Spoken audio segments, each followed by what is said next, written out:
Thank you very much for coming to our seminar, assisted seminar today. And with us we have today Danijela Dolenec from the University of Zagreb. A great pleasure, and I would like to thank Jessica who put us in touch. We are eager to hear what you have to say about a very, very important topic on Southeast Europe. Danijela is an assistant professor of comparative politics at the Faculty of Political Science at the University of Zagreb. And she has a UK background because she did an MSc at the LSE, but then she did her doctorate in the University of Zurich. ETH Zurich. ETH Zurich. And she works on democratization trajectories and the political economy of post-conflict countries. One of her more recent publications is a book on democratic institutions and authoritarian rule in Southeast Europe, among others.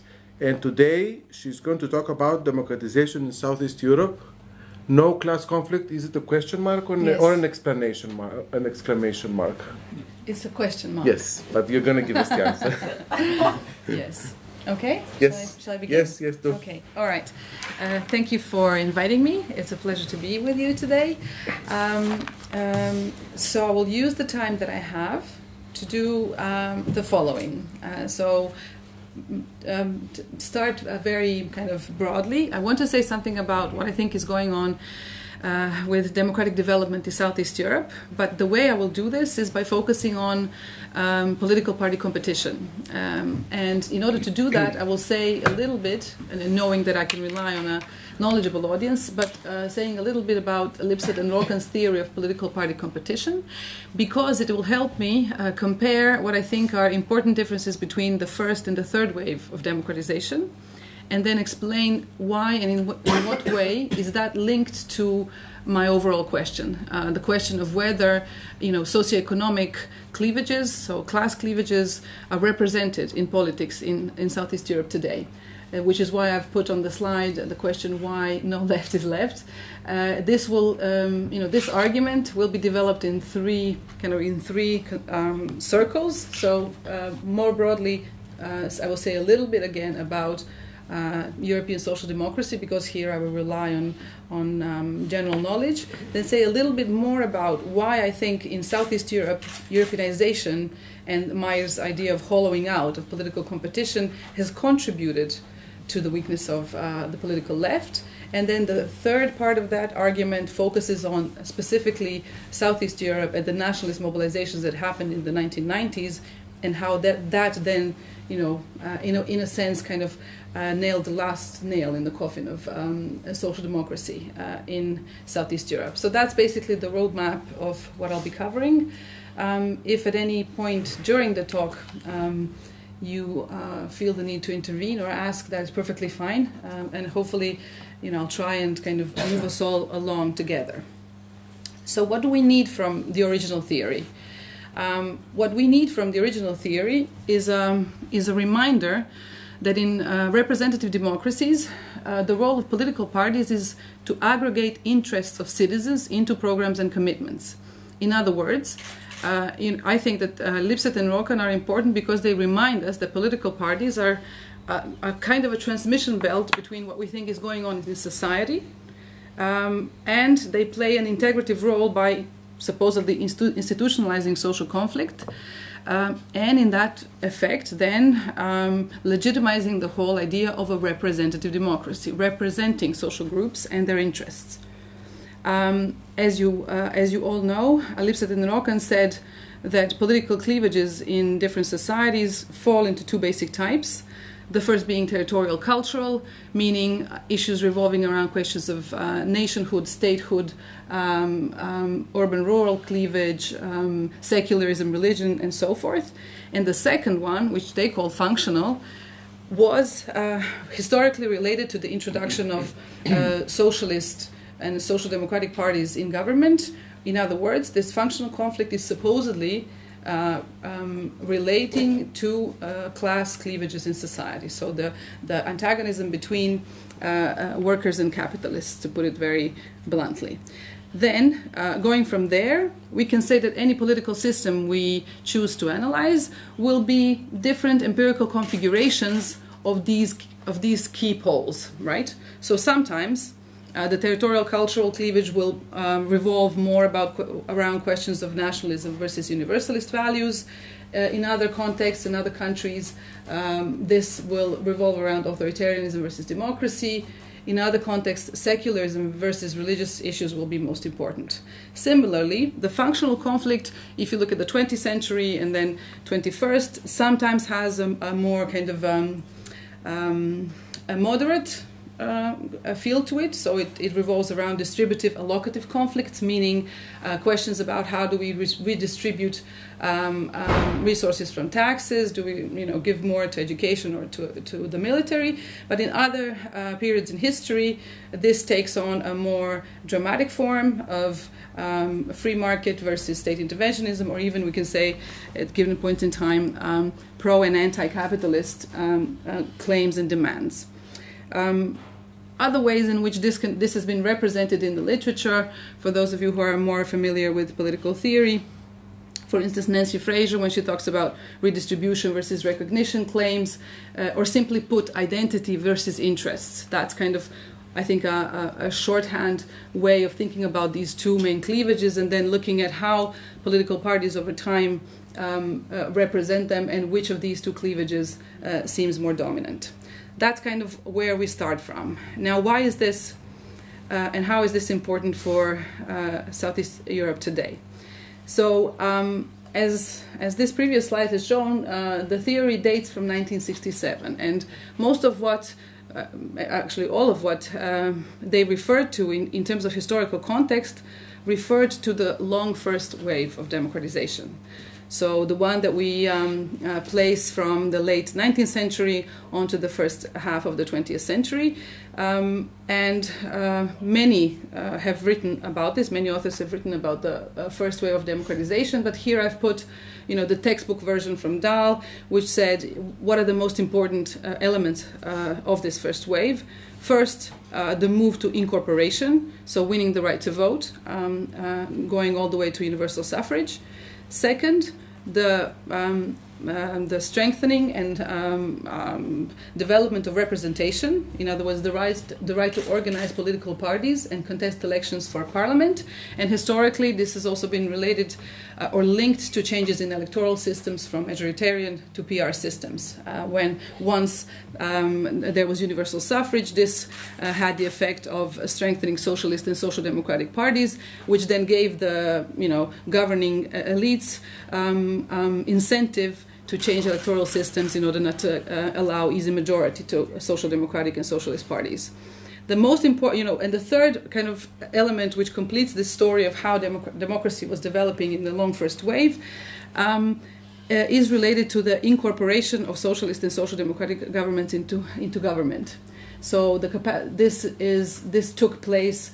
Dahl describes it as the strengthening of organized opposition, the capacity of parliaments to effect full executive turnover, so between two elite groups or two party blocks, the entry of social democratic parties into government, and the acceptance of these parties into executive office has been then, by many authors, including Peter Mayer, described as a crucial watershed in democratic development.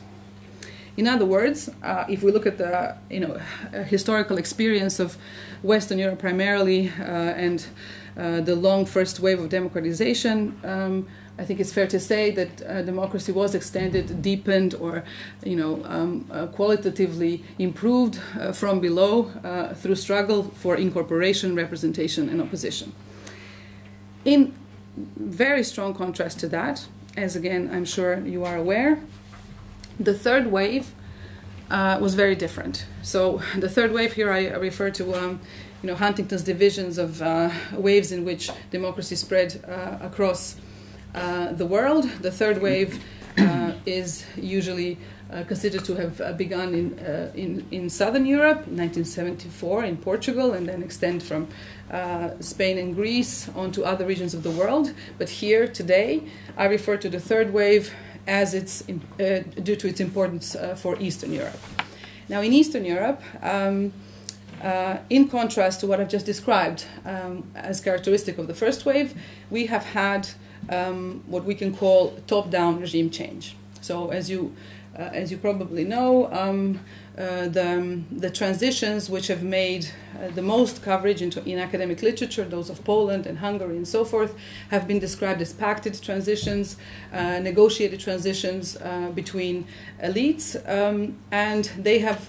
But in other cases of regime change across Eastern Europe, I think it is fair to say they have been they could largely be described as a process which was top-down rather than this previously described incorporation, representation, and so forth. Now, in parallel to that, and this complicates the story a little bit, so it's a kind of a digression, and I'll come back, is the discipline of what we've, in the meantime, started calling transitology. Now, transitology is as a field in democratization studies. I think it's I've put here a quote which I think summarizes it fairly from Haggard and Kaufman, saying it's now impossible to formulate a theory of democratic transformation without explicit reference to strategic interaction of government and opposition. In other words, what was going on in Eastern Europe at the beginning of the 1990s were pacted transitions and arrangements or competition between elites and their decisions about what kind of constitution they'll put together, what kind of electoral system, what kind of government, and so forth. But what also was happening at the same time was the focus of scholars, analysts, and academics on that aspect of regime change as exclusively the most important. So if you look at the literature, the transitology literature, which is now enormous after 20 years, the large bulk of these studies focuses on elite interactions, elite pacts, and the different dynamics between political parties and other elements of the elite. Why is this important? Among other reasons, it's important because looking back between 1990 and today, and here I have a quote from Eckert and Kubik's a relatively recent article, is that we know quite not so much about what we call politics of contention. So what was going on with respect, with the ordinary man and the dynamic of voters and political participation. We do know from the very beginning of the 1990s that analysts and scholars were fearing what they called the dilemma of simultaneity. They were fearing a situation in which you extend the vote and you give people the opportunity to choose. They feared that this will jeopardize important economic reforms which were seen as inevitable and a must. What we also know from studies, in the late 1990s, from, for instance, Bela Grešković and others, who said, in his book Protest or Patience, this didn't materialize. The fears of analysts that populations of Eastern Europe will revolt, will cause great social disruption because of loss of quality of living, standard of life, great rates of unemployment, and so forth, they did not materialize. Instead, what we saw in the 1990s was populations which stood by democratic reform, which was an interesting development. But I think that from talking about what happened in the mid-90s on to saying what is going on today, I think it's fair to say that we don't know much, and that is one of the reasons why we don't know much is because of our analysts and scholars' focus on elite transactions and an elite dynamic rather than looking at the process of democratization more broadly. How is this important for Lipset and ROKKAN's theory and what I want to say next? First of all, it's important because if we say that we feel that we know what is going on in Eastern Europe by looking at political party competition and elite dynamics, but in Lipset and ROKKAN, this whole thing is important only in case political party competition reflects actual social dynamics and conflicts. And that is a question I pose. Because if it doesn't, if political party competition does not reflect actual social dynamics and conflicts, then that's a failure of representative democracy, and that's something to be, in the least case, worried about. In other words, how is this all relevant, and kind of why I think LIPSET and ROKKAN and theories of democracy and the first wave are illustrative of talking about Southeast Europe today, is I wonder, can we have further democratic development, democratization, without social democracy? And that takes me to the second part of the argument. Now, in order to do this, so what I'll be doing is also, a scene of transitology, because I'll be focusing on political party competition. But my aim will be to show that by analyzing political party competition, we can say some important things about failure of representative democracy. Now, in order to do this, what I've put on the slide is GRZYMALA-BUSSE's model of competitive party system development. Now, what this slide shows is the context of the early 1990s, so the first multi-party election, which generally took place either in 1990, 91, or 92. And according to this model, if you want to have a competitive party system, and the assumption is that a competitive party system is one of the key elements of successful democratic development, you want to have the first scenario, the one where the Communist Party loses the first competitive election.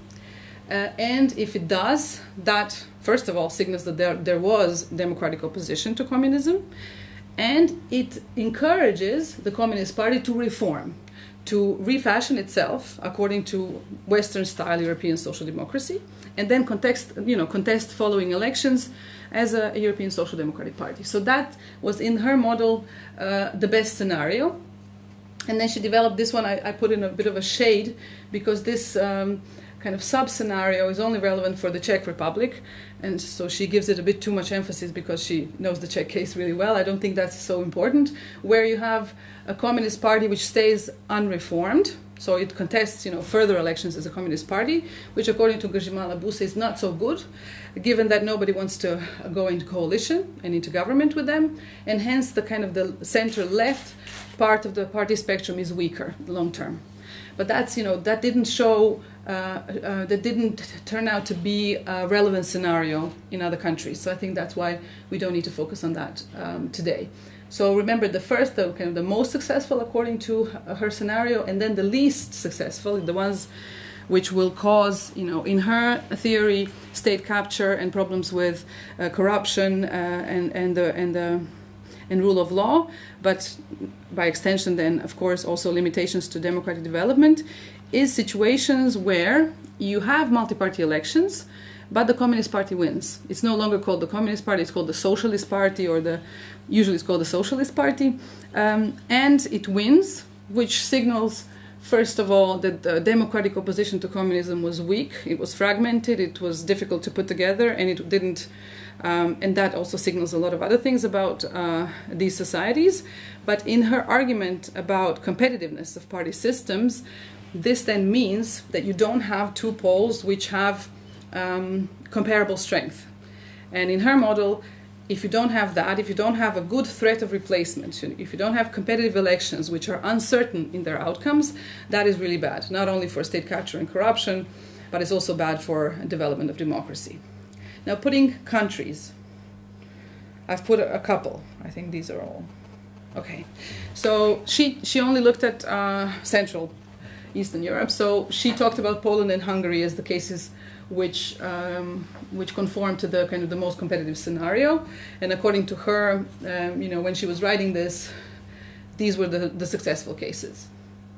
Now, from the knowledge I have about countries of Southeast Europe, I would add Croatia and Macedonia in this first scenario. If you only look at the dynamic of party competition, what was the outcome of the first election and the second election and so forth. While in the other group, she talks about Bulgaria and Romania, and I've also added Serbia and Albania as cases where you had first multi-party election won by a former communist party, and then a long time to constitute opposition which would be strong enough. Okay, so that's the state of play at the beginning of the 1990s, and the idea was that you have a good scenario according to which you'll have either two strong parties of the center-left and the center-right, or blocks of parties which will compete. They will create a mutual threat of replacement, they will monitor each other, they will help build strong independent institutions, division of government, and so forth. All the things that we need in order to have a democratic system which is functional. While this other scenario, over time, will create more problems with corruption and will have a weaker trajectory. But when I look at this model today, and when we have another look at, for instance, the cases of Poland and Hungary, the question I ask is, can we really say, what's happened with social democratic parties in Poland and Hungary? They are below 10%. So both these cases have two, so in Poland we have two conservative parties who are trying to outbid each other, and a small social democratic party, which I think, according to last I checked, was 7 or 8% coverage, support. And in Hungary, since 2010, similar case, social democrats are below 10%, and that in the case according to which we would say that these parties which are called social democratic actually have anything to do with a social democratic platform, which is another important element in what I'm trying to say. So if we look at Poland, Hungary, Croatia, and Macedonia still have parties which are in name social democratic, but what I would say constitutes a characteristic of all these cases is that these parties are at best, if we're generous, then they're liberal, but they're not social democratic.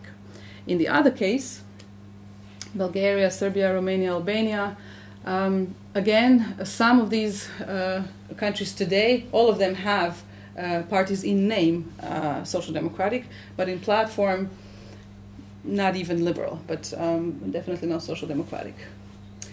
So the question which I ask is then, if you're still, following me, and if you think this is important for how a democracy develops, why are we in this situation? Why is there no social democracy? And these are now the three parts of the explanation. The first part of the explanation is I think the best known, so hence it needs least explaining. This kind of figure is a way to represent what I've been describing as Lipset and ROKKAN's two cleavages. So the functional cleavage is the horizontal one, and the identity or the territorial cultural cleavage is the vertical one. Historically, social democrats were where you see them in the dots, right? So they were supposed to advocate either different programs in different times, but generally speaking, left economic policies together with universalist political values, while Christian Democrats, or parties which we would describe as of the center-right, would combine traditional values with more pro-business, pro-market orientation. Now, what happened after the fall of the Berlin Wall is that, given that the socialist ideology was fully discredited as a model that was tried and failed, this backlashed to European social democracy, weakening its objectives and programs, and what we had instead was a rejuvenation of social democracy under the concept of the third way, which basically weakened class-based competition, which I show by suggesting that social democrats actually moved quite a lot in this figure, no longer trying to formulate substantively different economic policies, but rather competing on the identity platform. So if you think of any election today, the fact that, for instance, the question of immigration looms large and decides the question of who you're going to vote for to a large extent, that would be, in my interpretation, at least in part, the result of the fact that parties mostly compete on the identity dimension. So that's something that's characteristic of all of Europe. Then the second part, where we talk about party competition in post-communist Europe, is all this plus the effect of EU integration. Now, why is that? Well, because the EU economic reform recipe, which has been here I put a recent summary by Schmidt and Thatcher, was freeing up markets while reducing the so-called burden of welfare. while this EU's policy recipe, which has been formulated and strengthened since the Maastricht Treaty, but then in the Lisbon Agenda and the reformulated Lisbon Agenda and so forth, is something that's been influential across Europe. In Eastern Europe, it was far stronger because it was implemented or ingrained in its political conditionality. So the economic reform recipe is part of the Copenhagen criteria. Not only that, but the EU here plays along with a very uniform international policy environment since the 1990s, whereby structural assistance from the World Bank, the IMF, and more or less all relevant international organizations have put together a very similar recipe, and they all pushed in the same direction. So what this has resulted in, again, a recent work by Bolle and Greshkovich, they look at all the regions of post-communist Europe, so the Baltics, the Visegrad Group, and countries of Southeast Europe, and they show that even though, what they would call different models or varieties of political economy, overall we can see a drop in expenditure on social protection, a drop of expenditure on pensions, on education, a rise in Gini, so income inequality, a rise in risk of poverty, high unemployment rates, which are structural, long-term, and so forth. So certain trends are very uniform across a large number of countries. And if this is the case, and of course we could invest a lot more time in building a case to say that socioeconomic polarization is growing in Eastern Europe, but let's work with what we have here. How come this is not represented? And this leads me to the third and final part of the explanation. So here, this is a bit of a longer story, but the bottom line is that in the 1990s already, important structural effects happened as a consequence of economic reform. And what I've called here, for lack of a better term, losers of transition, but we can, of course, invest more time in explaining which social groups this would be and why, were in a way up for grabs already in the 1990s. And this was happening in a context in which it was impossible to implement significant redistributive policies. This is from Ines, a recent article. And I think this is tremendously important and builds on an argument which David Ost was developing on Poland earlier. So what they both are saying is that social democratic parties, because of their legitimacy fears, a fear of formulating something that would be an alternative economic recipe to the one proposed by all international organizations, these losers were actually, these voters were mobilized by the right.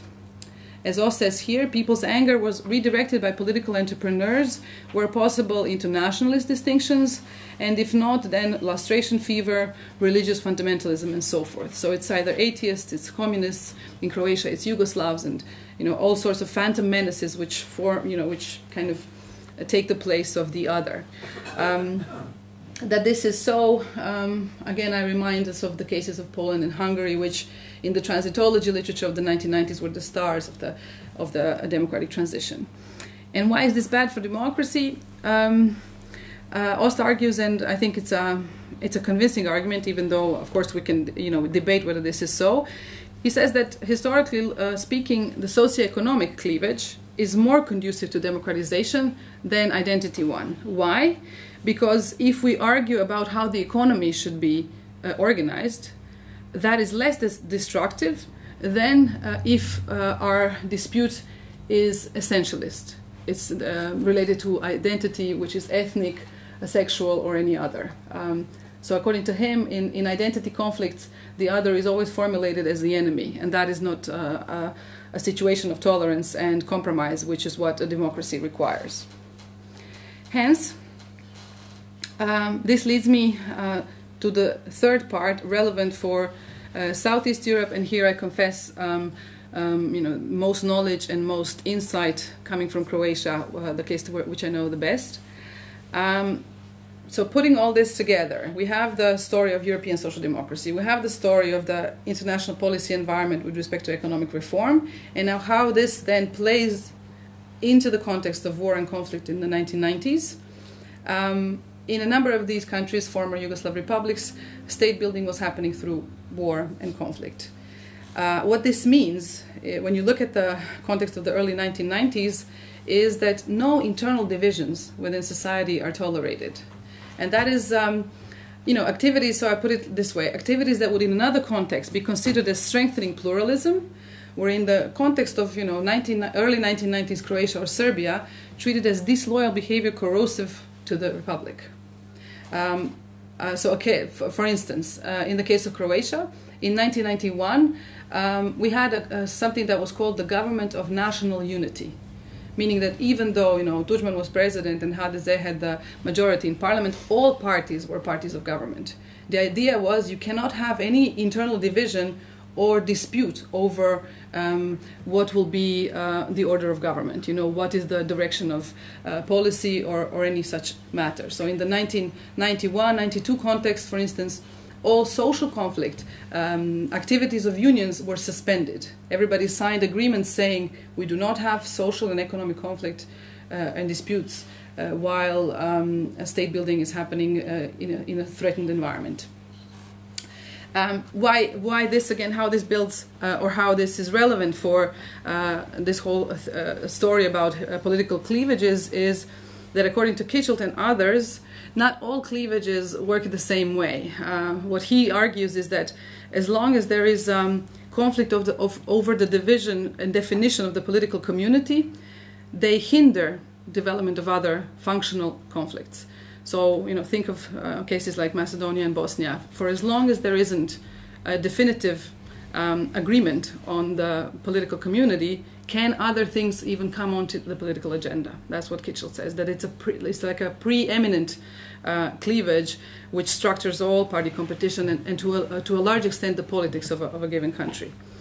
And Lipset and ROKKAN would say, then this freezes, that if a party competition is set up in a way which, in this context, which was, relevant for at least 5 or maybe 10 years, that this is frozen then, meaning strengthened and formulated party platforms for the long run. And that even though important things may be changing in society and important new dynamics happening, the party system does not reflect this.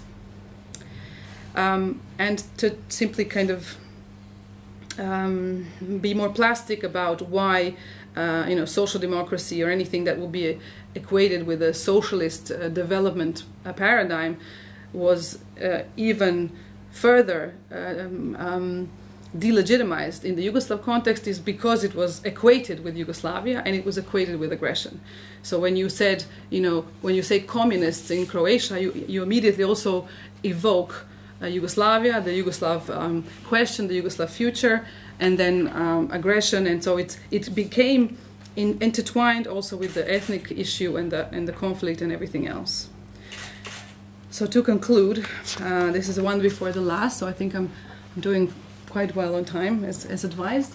To give you an illustration of how this looks in one given political context. So I show you 2 pictures and I'll give you translations for those, but I'm sure a lot of you here understand. So in the 1990s, this is a poster. So here is the translation. Workers are also Croats. The lady in the picture is Željka Antunović, who is one of the leaders of the Social Democratic Party in Croatia. And this picture was taken from a party event in 1992.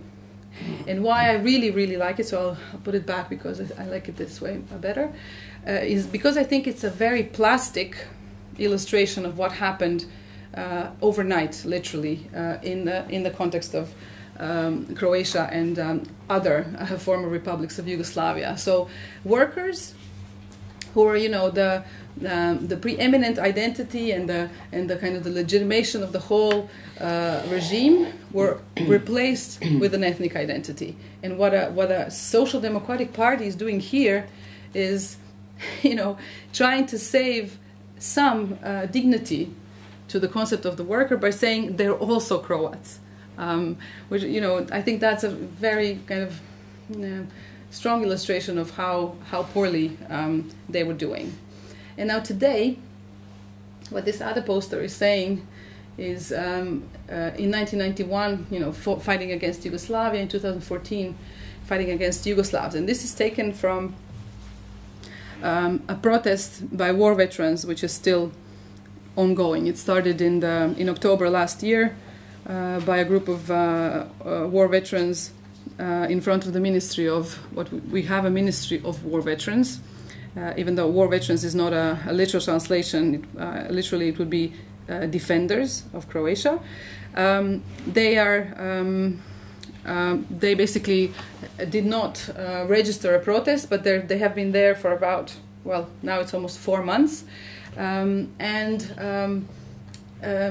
This is a very interesting dynamic of a conservative social, I think we can analyze this as a conservative social movement, and if there's any interest in this topic I can talk about this, but it merits its own discussion. What I wanted to show it here is to what extent topics revolving around the legacy of communism and its links with Yugoslavia and the aggression, how they're still relevant in structuring a party competition in Croatia today.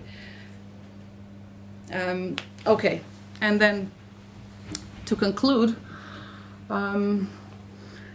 if we agree that for a healthy, a robust and a competitive party system, you do need alternative options being offered at elections, and if we also agree that this is not the case currently in many countries, but that in Southeast Europe this is a particularly difficult case to be, then what do we expect, or what do I think, how can this be changed? So here I lean on earlier theories of democracy. I lean on our historical knowledge of how democracy was developed in the first wave in Western Europe, and that is through pressure from below. None of these rights of representation, of incorporation and so forth were handed out. They were fought for, which means that you need effective citizen mobilization and demands for political representation in order for it to happen. If we wait for political parties to figure out whether it's opportune or useful to introduce new issues, I don't think that's the way forward. Rather, I think we should become more aware of all the limitations of what I've called transitology, and look as analysts and as scholars much more broadly into social dynamic, and look at whether we see in current politics of protest, but more broadly social movements and social contention, whether here we see elements for what we would think of as democratic development and some sort of a renewal of democracy and representation. And for that, I would like to end with a quote from Bourdieu, who said that notwithstanding the fact that a division of the social world is well founded in reality, it's only through articulation by a political actor that a theoretical group becomes a practical one. In other words, what I think is that we have constituencies in Southeast Europe for what would be social democratic parties, but objective realities don't translate to political dynamics on their own. They need to be articulated through new political actors, which is why I also think that apart from studying social contention and social movements, today it is also very useful and important to look at whether we see new dynamics in terms of new political actors appearing on the scene, which will, by definition of what we know about political competition, challenge these large political parties in the center, both from the left and from the right. And in that case, of course, any outcomes are not predetermined, but that's something, that's a dynamic that is evolving. And that will be, I think, all that I've prepared. Thank you. Thank you very much. Thank you.